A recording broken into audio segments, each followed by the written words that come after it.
అయితే మనం Narasaraopet railway station ఉన్నాము. ఈ నర్సరావుపేట రైల్వే స్టేషన్లో మీకు నాకు అనిపించింది చెప్తున్నా, దేని తప్పుగా ఉద్దేశం అయితే చేయట్లేదు.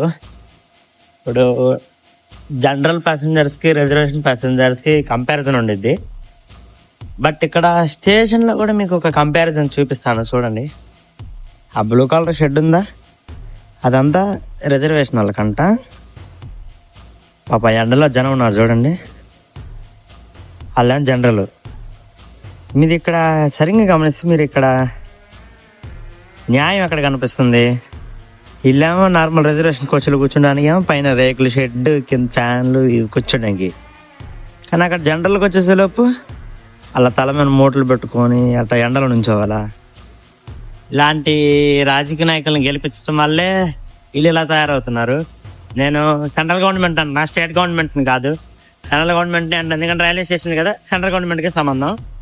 సారీ, థింక్ చేయండి, పేదవాళ్ళకు కూడా ఫస్ట్ విలువ ఇవ్వండి. మరీ ఇంత దారుణంగా అయితే ఎలా చెప్పండి? అసలు ట్రైన్ వస్తుంటే ఇప్పుడు ఎండకి ముసలి వాళ్ళు ఉంటారు, అడ్డం పడితే ఎవడు రెస్పాన్సిబిలిటీ? అరే ఇట్లా షెట్లు ఉన్నాయి, ఈ జనరల్ ప్యాసింజర్లకు కూడా ఇవ్వాలి. మరీ ఇట్లా అన్యాయం చేస్తే అలా. మీకు ఈ వీడియో ఏమన్నా అనిపిస్తే కింద కామెంట్ చేయండి.